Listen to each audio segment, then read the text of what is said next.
So the frame is automatically attached to experience. We all do it. We all do it constantly. And we do it unconsciously, and we assume that our attachment of that frame or interpretation is the real, true interpretation, and that most people, most reasonable people, would have the same interpretation, when in fact that's not true at all. So let's talk about reframing. You have a coachee who tells you something about a particular experience. You hear what the experience was, what the video camera would capture if the video camera was there.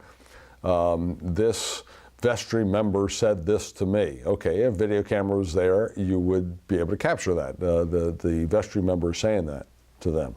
But now is going to come the interpretation.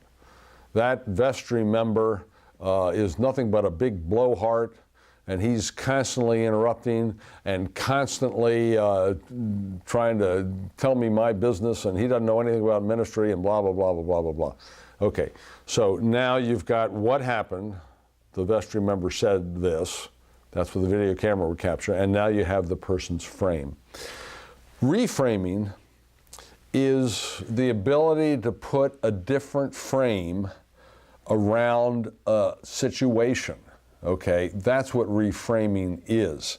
Now here's the interesting thing about when I frame an experience, any experience, it then orients me to react to that experience in a particular way, and to react to the people involved in that experience in a particular way. That's the problem with, it doesn't have to be a problem, but that is the process of framing. Give you an example. You're home by yourself. It's late at night, and you hear footsteps. If you frame that as your spouse coming home, you're going to have a lot different response to that than if you frame the situation as an intruder that's just broken into your house. Now that's an extreme example, but that's exactly the way that works. My frame determines how I feel about the situation and orients me toward my action. That's where it becomes very, very important. So if I interpret this vestry member as a blowhard who is constantly trying to interfere with me, et cetera, et cetera, et cetera, I'm going to react to him very, very differently than if I frame him as someone who is lacking in social skills, but by and large is trying to protect me in my ministry, right? Two incredibly different frames on that, which then set me to act toward this vestry member in two totally different ways.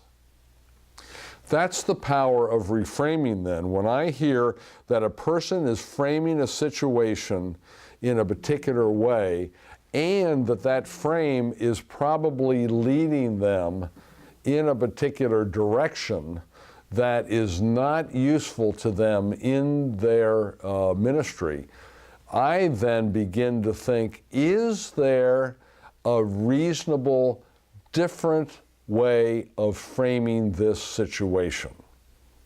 Now, again, it's not what I call planting flowers at the dump.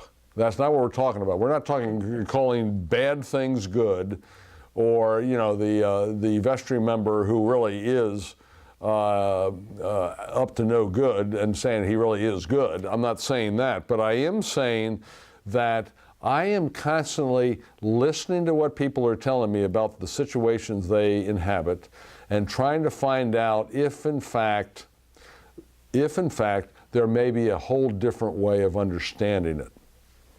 Now, some of this goes back, remember, and I think I have the in your manual there, the recursive, the recursive pattern. Here's the troubling piece of that, and that is this: if you think that this blowhard vestry person is linearly acting on you, and that you're not a part of that dance with him, then you're going to completely miss the point. In other words, the very way you react to this vestry person is over and over again to going to determine the way he then reacts to you, which will then have you react back to him, which will have him react back to you. If you understand what I'm saying, this over and over again falls into a dance as the way we relate to each other. Now again, we tend to punctuate ourselves in a linear fashion. This person acted on me. What I don't say in that is, and oh, by the way, I then acted on him. The interesting thing, because I did so much marriage counseling in my career, is that if you talk to a husband, he'll punctuate it this way. He'll say, I come home from work, I'm dog tired, and my wife just pursues and pursues and pursues me. I mean, she won't let me alone. All I want to do is get a drink and sit down and watch Brian Williams and chill. But she's all over me. Okay, so now you bring the wife in. What does she say? She says something like this. I've been home all day chasing after the kids. I haven't had an adult conversation at all. I come home, and my husband comes in the door. All I want to do is say some words to him, and what does he do?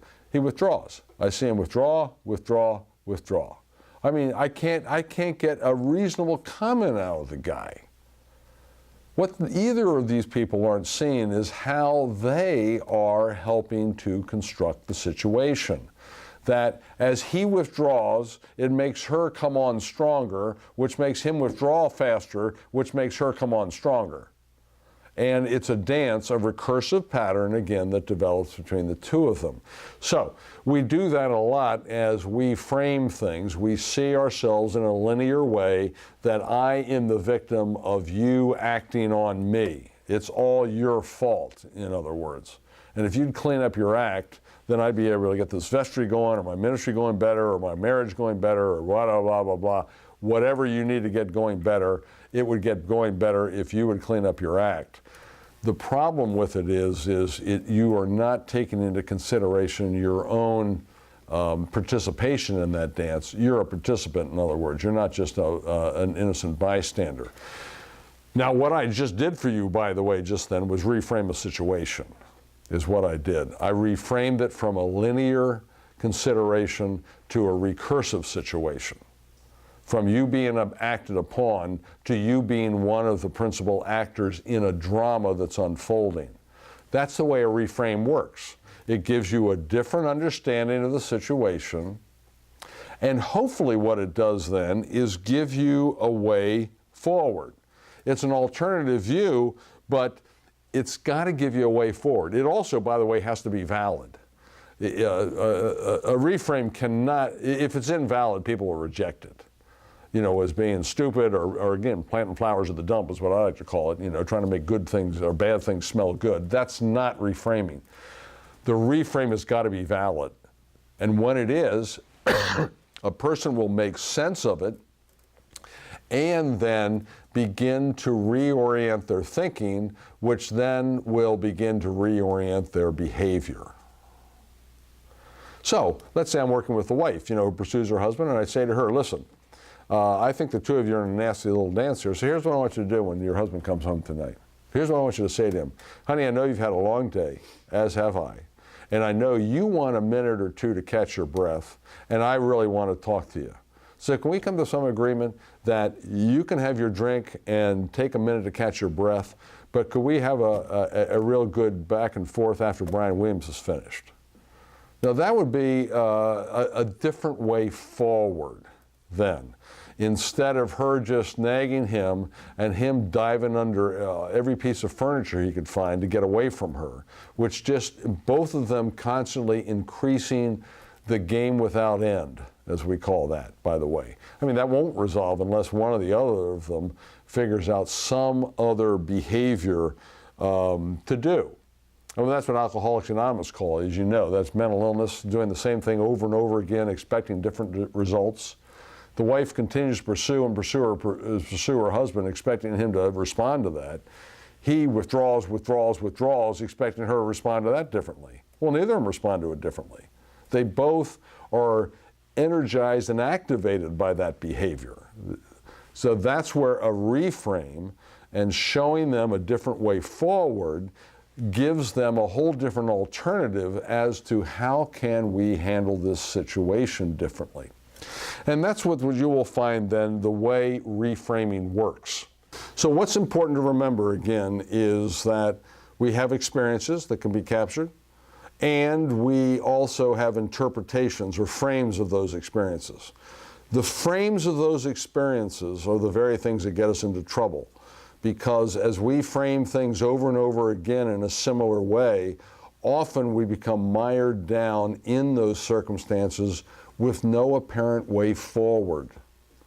A reframe gives somebody a valid, authentic, alternative interpretation to a situation, and even more important, gives them a way forward so that they can find a new way of acting and reacting.